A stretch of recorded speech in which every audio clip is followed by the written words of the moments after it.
Welcome to Martini Time, the happy time of the day when I review or kind of like take stock of my day and my adventures and what I've been interested in, and have a martini and just let it fly and see what comes up. So I've been on the hot trail of the Apocalypse Now. Watched it I think yesterday morning, and I've been consumed in it. I even ordered the Kindle book of The Heart of Darkness, which was the kind of the root book from Joseph Campbell's book, The Heart of Darkness, was the root for the story Apocalypse Now. And it was about, and I think I read it years ago, but it was about a journey into Central Africa where this ivory hunter had gone mad and holed up with the natives there and become kind of like a god. And so they went in to retrieve him, whereas the Apocalypse Now, they went in, Captain Willard went in to kill him. But the same idea of going into the unknown and going up to the headwaters of the river. And this is classic mythology. And it's classic quest, the hero's journey, the quest for my source. Who am I? You know, and this quest takes place externally in all different forms. Just like my sister sent me a DNA package to send in to find out what my DNA is. So I did it, and I'm waiting for the results. But it's portrayed in our culture as a search for your identity. Oh, I found out who I am. I'm a mix.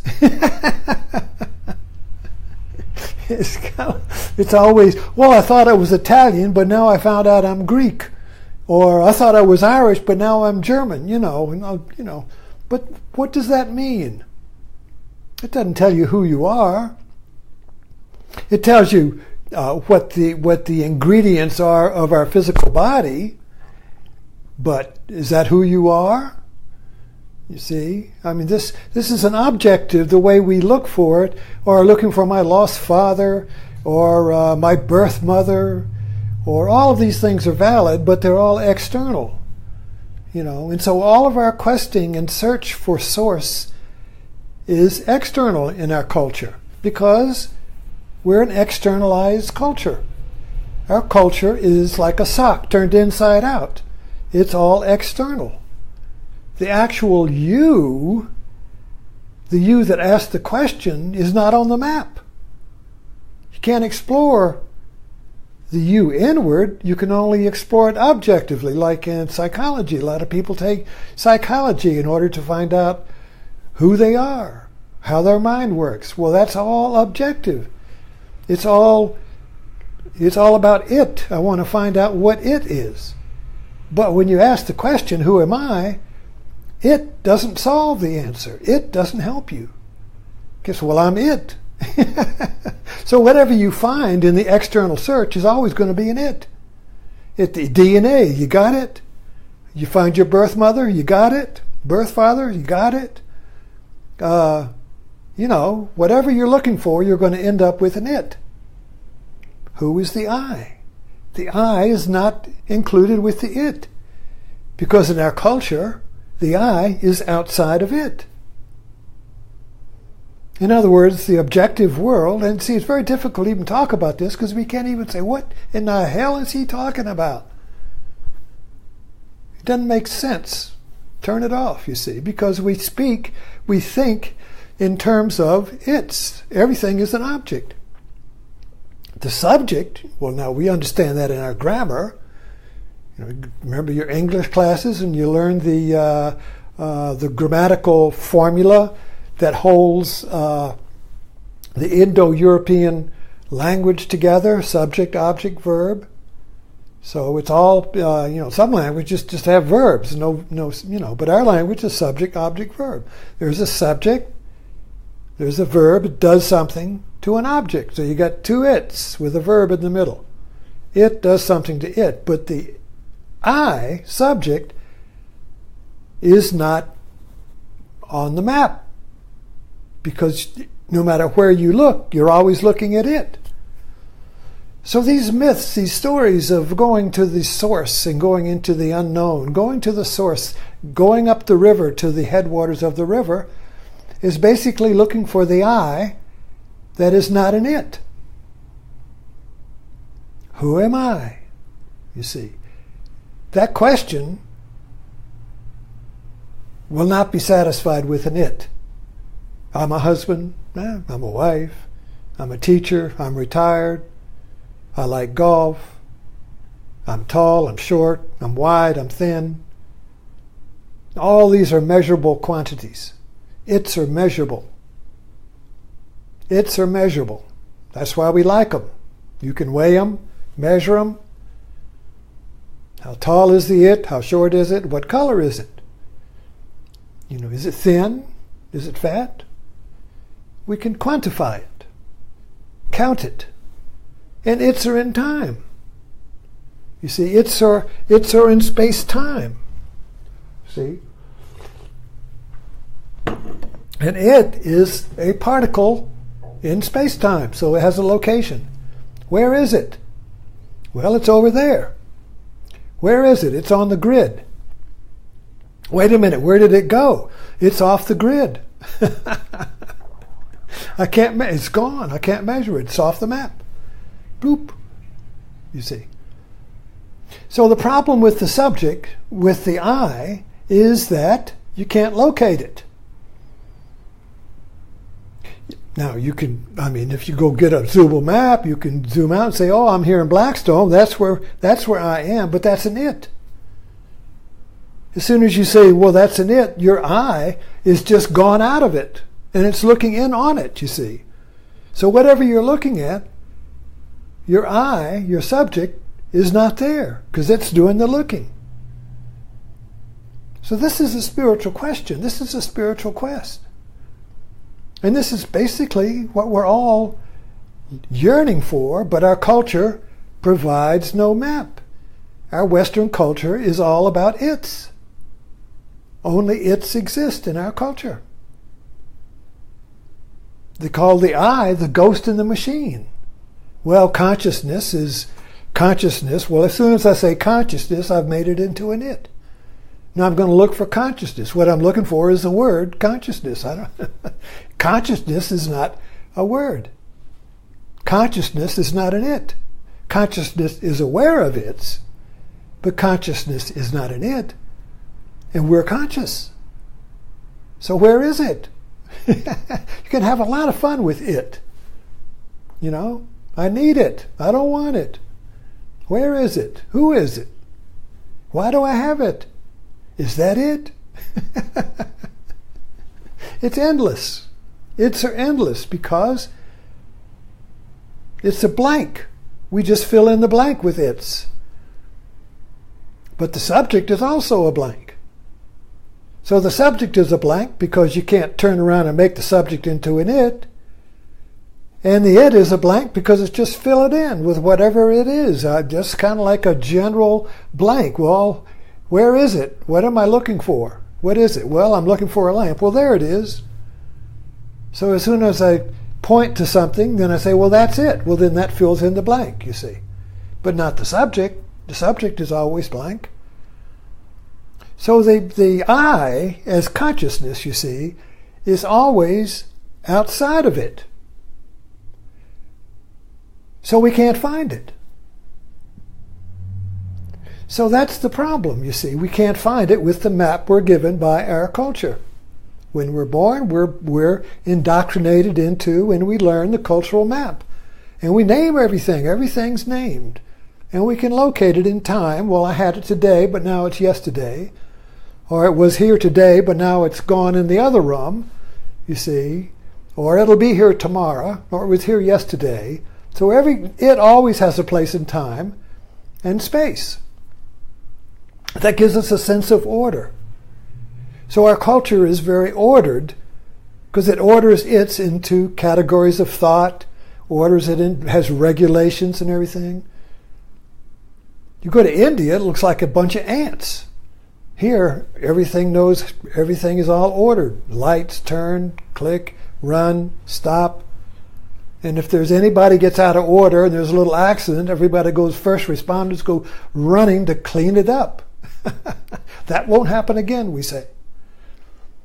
Can't let that happen again, you see. It's a disruption in order. So we have a very ordered society full of its, you see. Every it has a place, you see.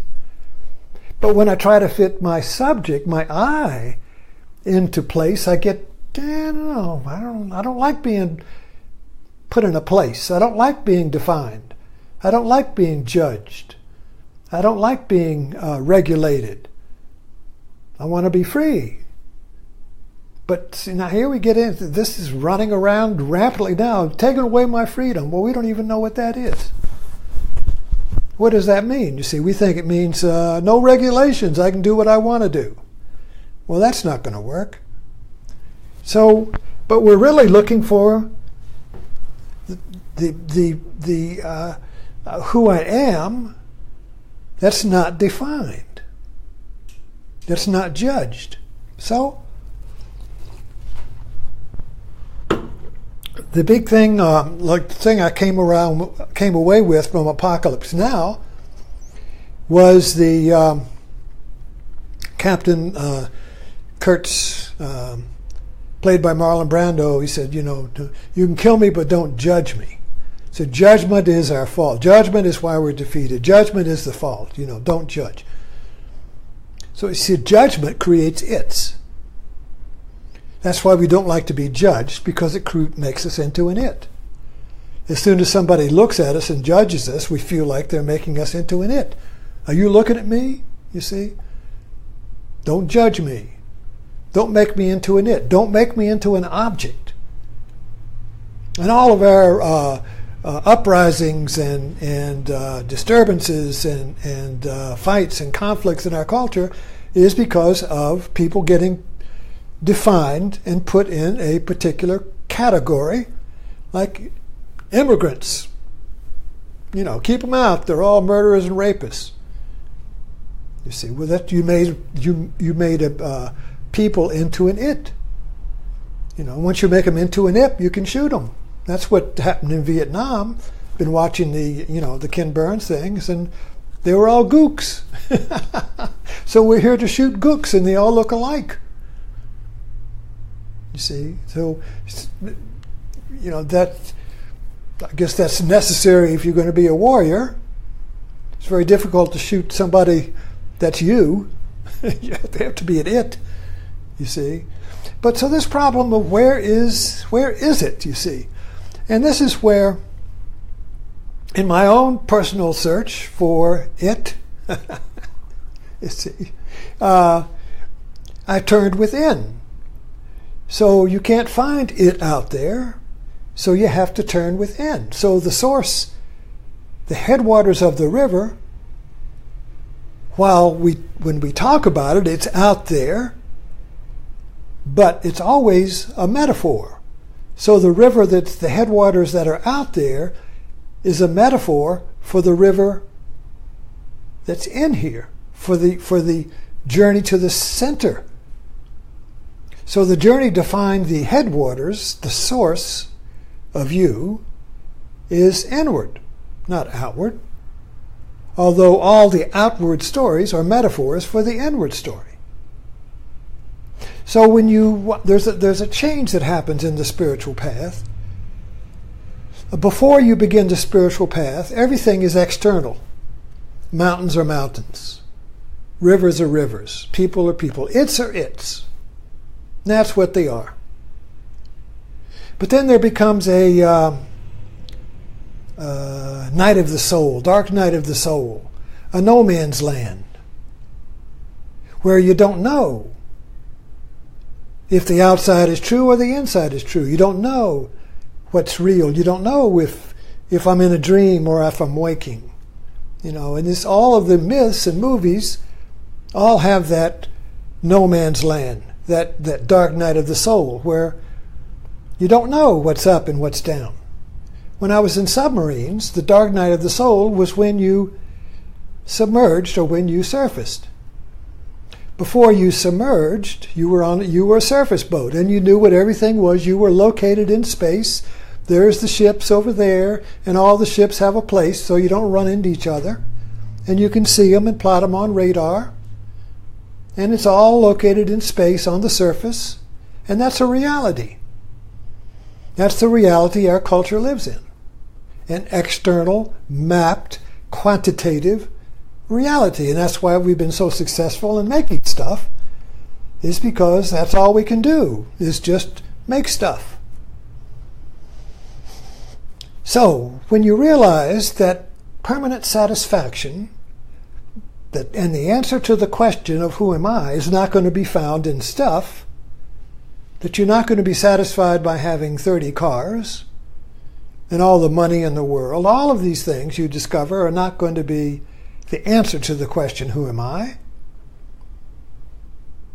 So the answer to that question, that nagging question, there's something missing, you see? That something missing is, of course, me. So when we realize that running around on the surface is not going to give us any depth, then we go through that transitional period, which was so well illustrated in Avatar, when Jake Sully went through a no man's land when he didn't know if the sky people was real or the Navi was real. He was in that in-between place. And in Apocalypse Now, Captain Willard did the opening, lying on the bed looking at the fan going. He didn't know if it was a helicopter prop or a fan. And he said, when I'm at home, I wish I was here. When I'm here, I wish I was at home. I don't know where I am. I can't be where I'm at. I can't be here. It's kind of damned if you do and damned if you don't. I can't be here. I must be here, but I can't be here. I'm somewhere else. When I'm somewhere else, I want to be here, back and forth. So that no man's land, in between the opposites, you see, is a spiritual place. It's a very valuable place.